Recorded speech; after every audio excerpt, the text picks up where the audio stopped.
আর ইসলামী চরিত্র হলো উত্তম চরিত্র, উন্নত চরিত্র। কিন্তু সেই চরিত্রগুলো কি কি, সেই চরিত্রগুলো কি কি সেটাও তো জানা দরকার। কি চরিত্র গ্রহণ করব আমি? অবশ্যই এতক্ষণ আপনাকে বোঝানো হলো যে উত্তম চরিত্র, উন্নত চরিত্র এটা গ্রহণ করতে হবে। তাহলে আমার চরিত্র কেমন হওয়া উচিত, কোন চরিত্রটা আমি গ্রহণ করব? সেই চরিত্রগুলোর মধ্যে 1 নাম্বার উত্তম চরিত্র হচ্ছে, ইসলামী চরিত্র হচ্ছে as-sidq, সত্যবাদিতা। যার ব্যাপারে বলে এসেছি যে আমাদের নবী মুহাম্মদ সাল্লাল্লাহু আলাইহি সাল্লাম সবসময় সত্য কথা বলতেন। তার জন্য কাফেররাও তার নাম দিয়েছিল কি? আল আমিন, সত্যবাদী। আল্লাহ নবী মুহাম্মদ সাল্লাল্লাহু আলাইহি সাল্লামের উপাধি ছিল। তো উত্তম চরিত্রের সবচাইতে সর্বাগ্রে যেই বিষয়টি স্থান পায় 1 নম্বরে, সেটা হলো সত্যবাদিতা। সত্যবাদিতা। মহান রব্বুল আলামিন আমাদেরকে সত্যবাদী হওয়ার জন্য বা তাদের দলভুক্ত হওয়ার জন্য নির্দেশ দিয়েছেন। আল্লাহ তাআলা বলছেন, ইয়া আইয়ুহাল্লাযীনা আমানুত্তাকুল্লাহ, হে ঈমানদারগণ তোমরা কাকে ভয় করো? আল্লাহকে ভয় করো। ওয়া কুনু মা'আস সাদিকিন, আর কাদের দলভুক্ত হও? সত্যবাদীদের দলভুক্ত হও। তাহলে সত্য কথা যারা বলে তাদের দলভুক্ত হতে হলে মিথ্যা কথা বলতে হবে নাকি? নাকি সত্য কথা বলতে হবে? সত্য কথা বলতে হবে। এজন্য সদা সর্বদা সত্যকে আপনার, সত্য কথা বলা, সত্য গ্রহণ করা, মিথ্যা বর্জন করা, এটাই আপনাকে এই গ্রহণ করতে হবে। আপনার অভ্যাস, চরিত্রই বানিয়ে ফেলতে হবে যে আমি কোনো সময় মিথ্যা কথা বলবো না, এতে সত্য কথা বলবো, এতে আমার দুনিয়াবি কোনো ক্ষতি হলে হোক, আমি ন্যায়ের পক্ষে থাকব।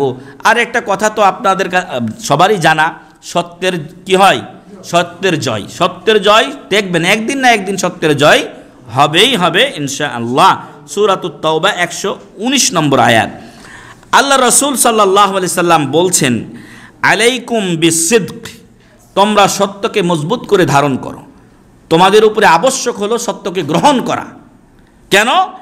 ইন্না সিদকা ইয়াহদি ইলাল বির, সত্যবাদিতা, সত্য কথা বলা, সত্য গ্রহণ করা মানুষকে নেকির পথে ধাবিত করে। কোন পথে নিয়ে যায়? নেকির পথে নিয়ে যায়। ওয়া ইন্নাল বিররা ইয়াহদি ইলাল জান্নাহ, আর নেকির দ্বারা কি হবে? নেকি আপনাকে জান্নাতের পথে নিয়ে যায়। সুবহানাল্লাহ।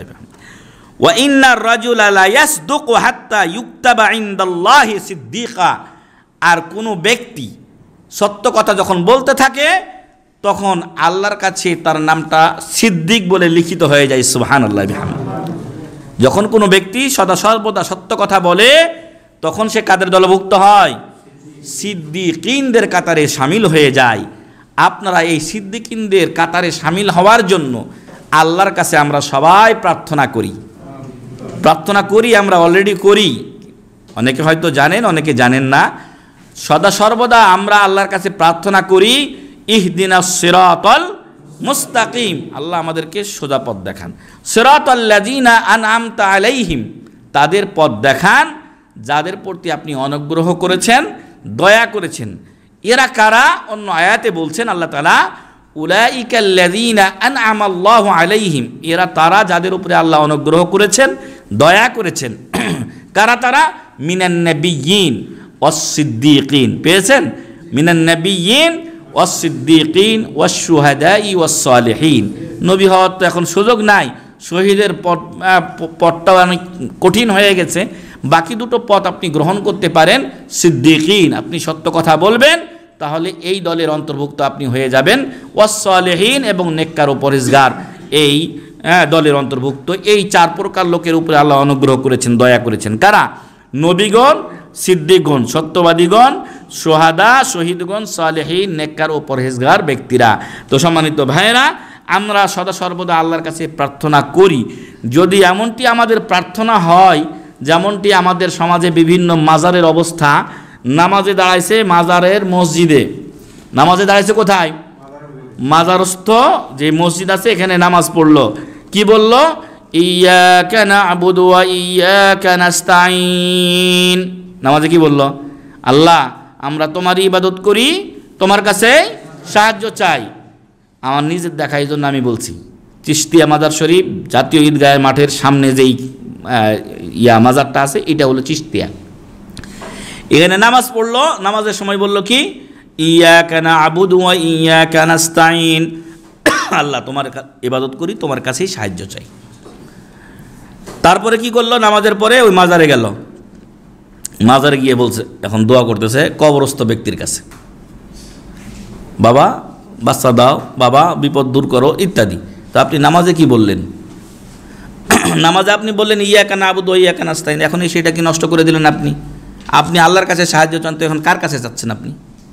ঠিক ওই রকমই আমরা আল্লাহর কাছে দোয়া করছি যে আল্লাহ সিদ্দিকিনদের কাতারে শামিল করো, অন্যান্য আরও তো 3 প্রকার আছে, কিন্তু যদি মিথ্যা কথা বলি আর সিদ্দিকিনদের কাতারে শামিল হওয়ার দোয়া করি চলবে নাকি?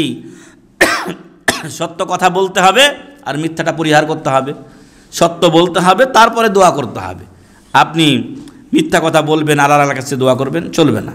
এই জন্য মিথ্যা পরিহার করেই আল্লাহর কাছে সত্য কথা বলে এই দোয়াটা করতে হবে।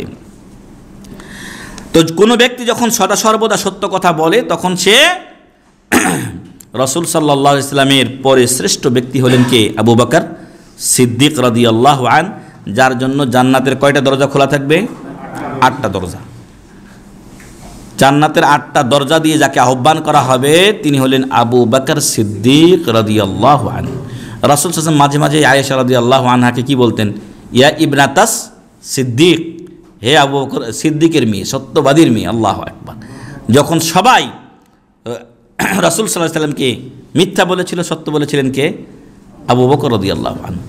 মেরাজ থেকে ফিরে এসে যখন রাসূল সাল্লাল্লাহু আলাইহি ওয়াসাল্লাম বললেন যে আমাকে মেরাজে নিয়ে যাওয়া হয়েছিল, তখন এই সংবাদ রাসূল সাল্লাল্লাহু আলাইহি ওয়াসাল্লামের মাধ্যম ছাড়াই আবু বকর রাদিয়াল্লাহু আনহুর কাছে পৌঁছলো কাফেরদের মাধ্যমে।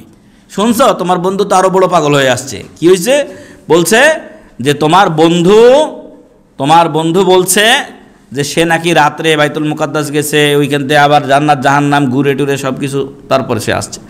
বলছে এইটা যদি আব্দুল্লাহ পুত্র মোহাম্মদ এবং আব্দুল মুত্তালিবের দৌহিত্র মোহাম্মদ সাল্লাল্লাহু আলাইহি সাল্লাম তিনি বলে থাকেন, তাহলে সত্য বলছেন। আল্লাহু আকবার।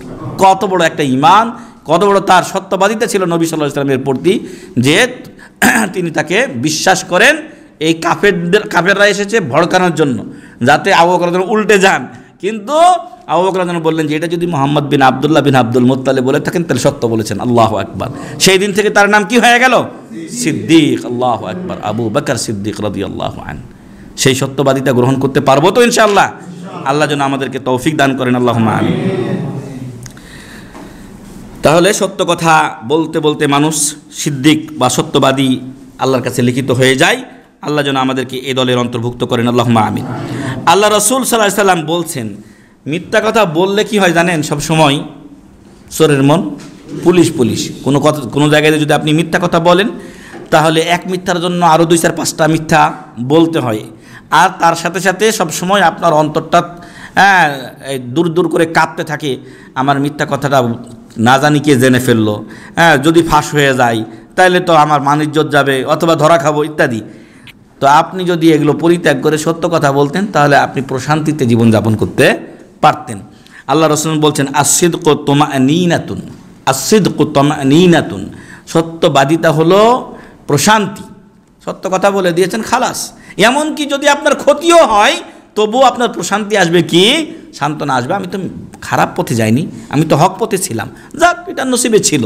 কিন্তু যদি আপনি মিথ্যা কথা বলার পরে ধরা খান, খাওয়ার আগেও আপনি দ্রুত কাঁপে, এবং যতদিন এই বিষয়টা আছে ততদিন আপনি খালিই সন্দেহ করতে থাকেন। ওয়াল কাযিবু রিবাতুন, আর মিথ্যা বলা হলো সংশয়ের কাজ। অর্থাৎ যখন আপনি মিথ্যা কথা বলে দিলেন, তখন আপনি সবসময় কিসে থাকেন? ভয়ে ডরে সংশয়ে থাকেন যে কে কখন আমার বিপরীতে আঙ্গুল তুলে দেয়, এই তুমি অমুক জায়গায় মিথ্যা কথা বলেছ। বুঝে আসছে না? এটা হলো তিরমিজি শরীফের হাদিস। ওমিনা সিদকি, আর সত্যবাদিতার মধ্যে সত্যবাদিতারও মেলা ধরন আছে। একটা হচ্ছে আস-সিদকু বিল কালাম, যখন কথা বলবো সত্য বলবো। আমরা তো সাধারণত শুধু কথাতেই সত্যবাদিতা বুঝে থাকি। আসলে সত্যবাদিতা আরও ব্যাপক। সেগুলো বলতে বলতে হয়তো আজকের সময় আমাদের শেষ হবে, বাকি অন্য সময় ইনশাআল্লাহ বলবো। ওমিনা সিদকি আস-সিদকু বিল কালাম, সত্যবাদিতার বা সত্য কথা বলার একটা পার্ট হলো কথা বলার সময় সত্য বলবো। ওয়াস-সিদকু বিল মাউইদ, আর একটা হলো যে আপনি যখন কাউকে ওয়াদা দেবেন যে অমুক সময় অমুক জায়গাতে হাজির হব, বা একটা আপনি তাকে ডেট দিলেন, তো তো ওই ডেটটাও আপনাকে ঠিকভাবে মানতে হবে। আপনি আমার কাছ থেকে টাকা নিয়ে গেলেন বা আপনার কাছ থেকে আমি টাকা নিলাম, নেওয়ার পরে বললাম যে ভাই আপনাকে আমি অমুক মাসের 30 তারিখে দিয়ে দেব, তারপর আপনি করলেন কি, ঘোরাতে থাকলেন আমাকে, এটা কি আস-সিদকু বিল মাওয়াইদ হলো? ওয়াদা ঠিক থাকলো আপনার? না, এজন্য ওয়াদাটাও আপনাকে ঠিক রাখতে হবে।